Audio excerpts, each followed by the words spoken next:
জুবিন গাৰ্গৰ পুনৰ জন্ম হল হয় জুবিন গাৰ্গৰ পুনৰ জন্ম হ'ব বুলি আপোনালোকে শুনি আছিল কিন্তু লাখ লাখ ভক্তপ্ৰাণৰ অনুৰোধত আৰু তেওঁলোকৰ ইচ্ছাত পৰমাত্মাই পুনৰবাৰ জন্মগ্ৰহণ কৰিলে এই মহান শিল্পীজনে ছিংগাপুৰৰ এখন ভিতৰুৱা গাঁৱত এটা দৰিদ্ৰ পৰিয়ালত এই খবৰটো আহি পৰিছে আৰু জন্ম হৈ জুবিনৰ মায়াবিনী গীতটো থুকাথুকি সুৰেৰে তেওঁ গালে সেই ভিডিঅ' ক্লিপটো এতিয়া ভাইৰেল হৈ পৰিছে আৰু সেই ভিডিঅ' ক্লিপটো মই আপোনালোকক দেখাম আপোনালোকে দেখিলে আচৰিত হৈ যাব আৰু গাৰ নোম শিয়ৰি উঠিব আমাৰ মৰমৰ শিল্পীজনৰ পুনৰ জন্ম হ'ল হয় পুনৰ জন্ম হ'ল আমাৰ মহান শিল্পীজন আৰু এই শিল্পীজন এতিয়া জন্ম হৈছে ছিংগাপুৰৰ এটা ভিতৰুৱা এখন গাঁৱত এটা দুখীয়া দৰিদ্ৰ পৰিয়ালত আৰু এটা ভিডিঅ' এতিয়া ভাইৰেল হৈ পৰিছে জন্ম হয়ে তেওঁ গুণগুণাইছে মায়াবিনী গীতটো থুকাথুকি সুৰেৰে হয় মাত যদিও হিকটিৰ ফুটা নাই এতিয়াও থুকাথুকি মাতেৰে মায়াবিনী গীতটো গুণগুণাইছে আপুনি শুনিলে গম পাব যদিও শব্দবোৰ স্পষ্ট নহয় কিন্তু সুৰটো সকলোৰে মনে মনে আছে মনত সোমাই আছে আৰু আপোনাক মই সেই ক্লিপটো লগাই দিলে আপুনি গম পাব যে সেই কণমানিটোৱে সেই সদ্য জন্মপ্ৰাপ্ত সেই সদ্যপা শিশুটিয়ে কেনেকৈ গুণগুণাইছে মাতৃৰ গৰ্ভৰ পৰা ভূমিষ্ঠ হওঁতেই হয় এই কণমানিটিৰ চকু ইমানেই উজ্জ্বল ইমানেই তীক্ষ্ণ সকলোৰে চকু কাঢ়ি নিছে বৰ্তমান সময়ত আৰু ছিংগাপুৰত অসমৰ এই মহান শিল্পীজন যে নাইকিয়া হ'ল এই কথাটো ছিংগাপুৰৰ অলিয়ে গলিয়ে ছিংগাপুৰত সকলোৱে গম পায় যে এজন মহান শিল্পী অসমৰ পৰা আহি আমাৰ ইয়াত নাইকিয়া হৈছিল আৰু সেই কথাটো বিয়পি পৰাৰ পিছতেই এতিয়া তাৰ ছিংগাপুৰবাসীৰ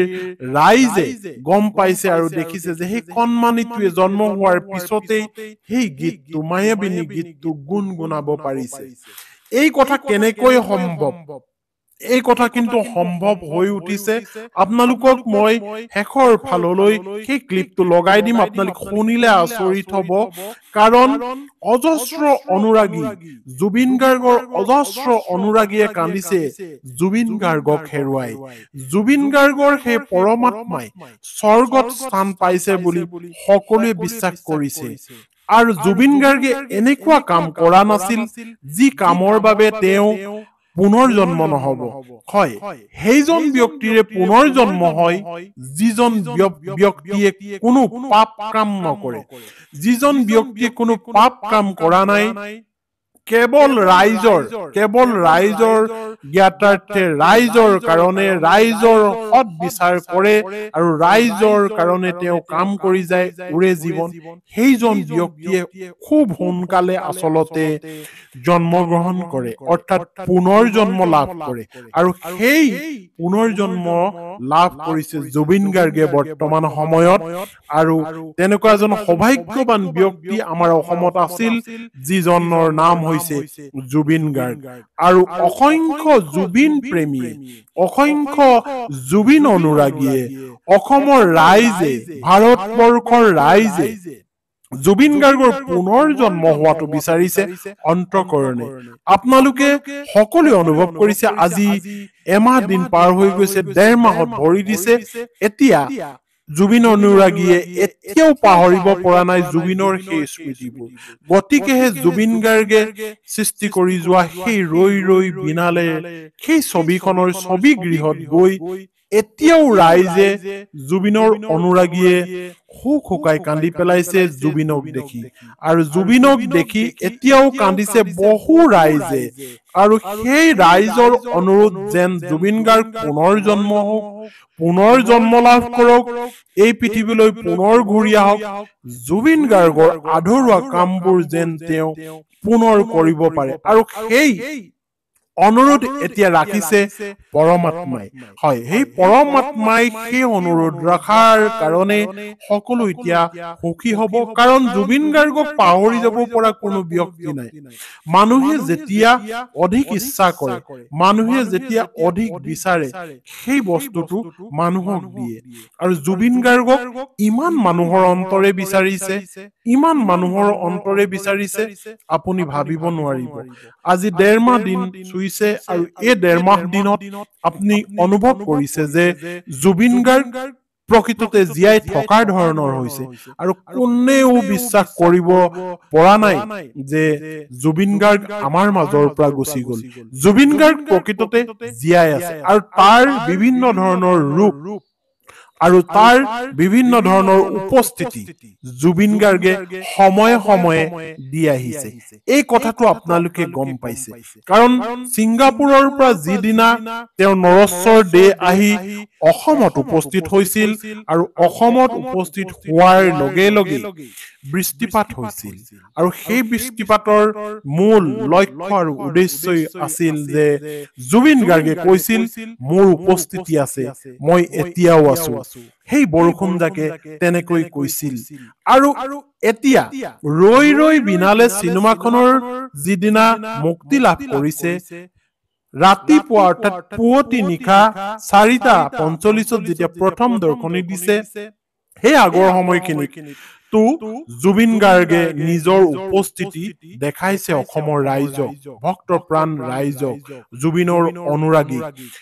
সেই সময়তো সেই বৃষ্টিপাত হৈছিল যিখিনি সময়ত ছিংগাপুৰৰ পৰা জুবিন গাৰ্গৰ নৰশ্বৰ দে আহি অসমত পাইছিল সেইখিনি সময়ত বৃষ্টিপাত হৈছিল আৰু যিখিনি সময়ত ৰৈ ৰৈ বিনালে শুভ মুক্তি হৈছিল এইখিনি সময়তো বৃষ্টিপাত হৈছিল গতিকে এটো কথা নিঘাত সত্য যে জুবিন গাৰ্গৰ আত্মাই পুনৰ জন্ম হ'বলৈ বিচাৰি আছিল আৰু এতিয়া খবৰ আহিছে জুবিন গাৰ্গৰ আত্মাই পুনৰ জন্ম পাইছে ইমান লাখ লাখ অনুৰাগীৰ কোটি কোটি অনুৰাগীৰ হৃদয়ৰ কথা পৰমাত্মাই শুনি জুবিন গাৰ্গক এনেকৈ পুনৰ জন্ম ল'বৰ কাৰণে তেখেতক পঠাইছে আৰু এতিয়া জুবিন গাৰ্গে আচলতে পুনৰ জন্ম লৈ তেওঁৰ আধৰুৱা কামবোৰ কৰি যাব এনেকুৱা ধৰণেও আশা কৰিছে ভক্তপ্ৰাণ ৰাইজে জুবিনৰ অনুৰাগী হয় আপোনালোকে এইখিনি কথা আচলতে যিখিনি শুনিলে এইখিনি সম্পূৰ্ণ এটা কাল্পনিক কাৰণ এনেকুৱা ধৰণৰ খবৰ ওলাইছিল যে জুবিন গাৰ্গে পুনৰ জন্ম ল'ব 2026 চনত এপ্ৰিল মাহত এনেকৈ খবৰ ওলাইছিল কোনোবা এজন জ্যোতিষীয়ে কৈছিল আৰু তেওঁৰ জন্ম হ'ব ছিংগাপুৰৰ এটা দৰিদ্ৰ পৰিয়ালত এনেকৈও খবৰ ওলাইছিল কিন্তু পৰমাত্মাই যদি বিচাৰে হয়তো তেওঁৰ জন্ম ছিংগাপুৰৰ সেই দৰিদ্ৰ পৰিয়ালটোত হোৱাৰ সম্ভাৱনাও নুই কৰিব নোৱাৰি কিন্তু এনে আশা কৰিছে ৰাইজে যে জুবিন গাৰ্গৰ নতুন জন্ম অৰ্থাৎ পুনৰ জন্ম পালে ছিংগাপুৰৰ এখন গাঁৱত এই কথাটো যেন এটা নিউজ আকাৰে আহক তেওঁ জন্ম হৈয়ে গুণগুণাইছে এনেকুৱা কথাও আচলতে ওলাওক এই কথাটো আমাৰ ৰাইজে বাৰে বাৰে বিচাৰিছে মনে প্ৰাণে বিচাৰিছে আমাৰ জুবিন গাৰ্গ পুনৰ জন্ম হোৱাটো ধন্যবাদ